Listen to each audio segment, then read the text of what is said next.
This is Housing News 360. The headlines: Minister of Women Affairs partners with Federal Mortgage Bank to provide housing for women. Ogun Assembly receives petition against Pastor Ashimolowo over land dispute. Legal battle erupts over demolished property in Onitsha. From the foreign scene, foreign investment in Australian real estate declines. The Minister of Women Affairs, Hajia Iman Suleiman Ibrahim, has announced a partnership between the Federal Ministry of Women Affairs and the Federal Mortgage Bank of Nigeria to provide housing financing solutions for women. During a meeting with the bank's managing director, Shehu Usman Osidi, in Abuja, she emphasized that housing poverty remains a major challenge for women in Nigeria. She stated that the traditional notion that only men should provide shelter is outdated, adding that home ownership is key to women's financial independence.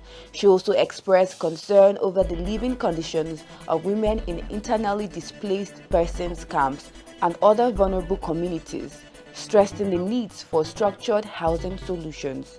The managing director of the Federal Mortgage Bank of Nigeria praised the minister's efforts in championing policies that uplift women and highlighted the barriers they face in home ownership. He explained that through the National Housing Fund scheme, the bank offers low-interest mortgage loans tailored to women and other vulnerable groups. This includes single-digit mortgage loans, individual construction loans, home renovation loans, cooperative housing development loans, rent-to-own schemes, and non-interest mortgage products. He also proposed a Women in Housing initiative where women professionals and artisans will be engaged in building housing estates, promoting financial inclusion. The Ogun State House of Assembly has received a petition from View Investment Limited accusing Pastor Matthew Ashimolowo of harassment, intimidation, and fraudulent business practices. The petition, signed by Managing Director Okegbonro Idowu, claims that over the past 4 years, View purchased and developed several acres of land from Pastor Ashimolowo at Bluestone Garden City in Ofada Town. According to the February 19, 2025 petition, View recently agreed to buy an additional 285 acres from the same estate, paying for 135 acres so far. The company alleges that despite their ongoing efforts to complete the payment, Pastor Ashimolowo has forcibly reclaimed the entire land, fencing it off and denying them access. They also report that thugs have been stationed on the property, leading to assault on their staff and clients. The petition further asserts that Pastor Ashimolowo intends to sell the disputed land to another company, offering to refund View's payment as a move the company views as fraudulent. In response, the State House of Assembly has referred the matter to its committees on justice, ethics and public petitions, and lands and housing. Speaker Right Honorable Oludausi Elemide has instructed the committees to invite all parties involved for further legislative deliberations.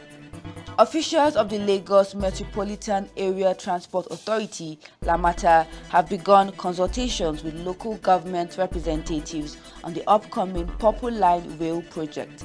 Led by Technical Advisor Planning Osa Konyeha, the team met with key stakeholders including the chairman of Orile Agege Local Council Development Area, Johnson Babatunde, chairman of IBA LCDA, Yisa Jubril, and Secretary to Olumosho Local Government, Dare Ogunkoya.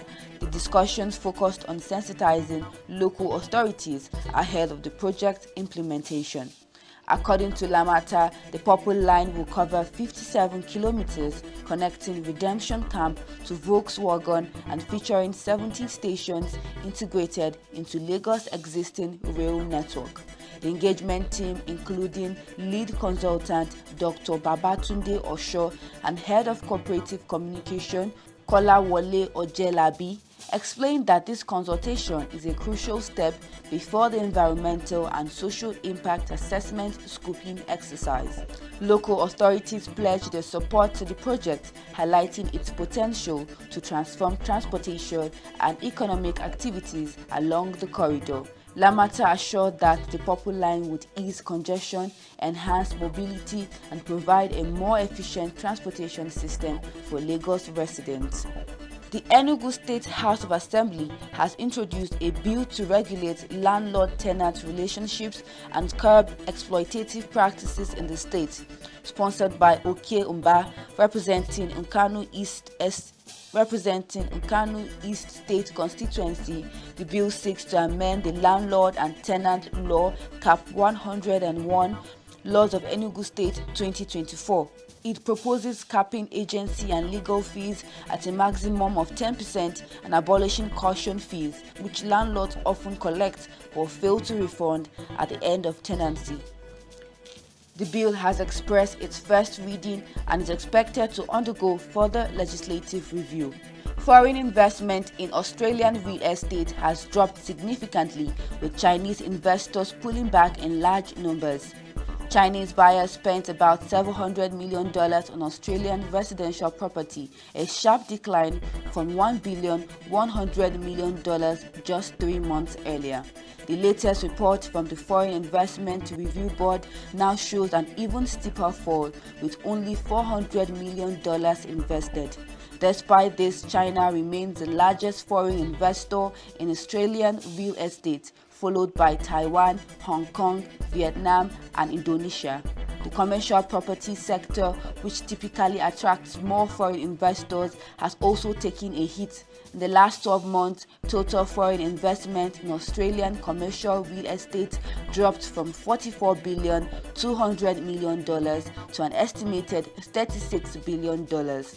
The United States recorded the biggest fall, cutting its investment from $31.3 billion to just $22.9 billion. Meanwhile, Singapore increased its investment nearly fourfold, making it the second largest foreign investor in Australian commercial property.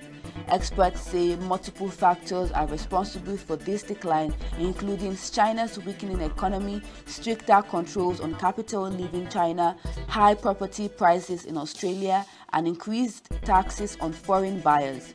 Additionally, more Chinese investors are opting for permanent residency, reducing the need to buy property as non-residents. The Australian government has now introduced a 2-year ban on foreign investors buying existing homes, a policy expected to trigger a last-minute rush of buyers before the restrictions take effect.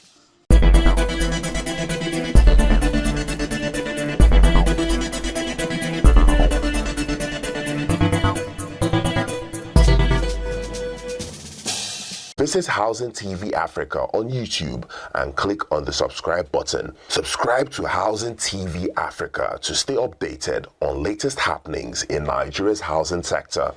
Follow our social media pages, like and share our posts on Facebook, Housing TV Africa, on Twitter, Housing TV Africa, Instagram, Housing TV Africa. Join the conversation and keep up with latest housing updates.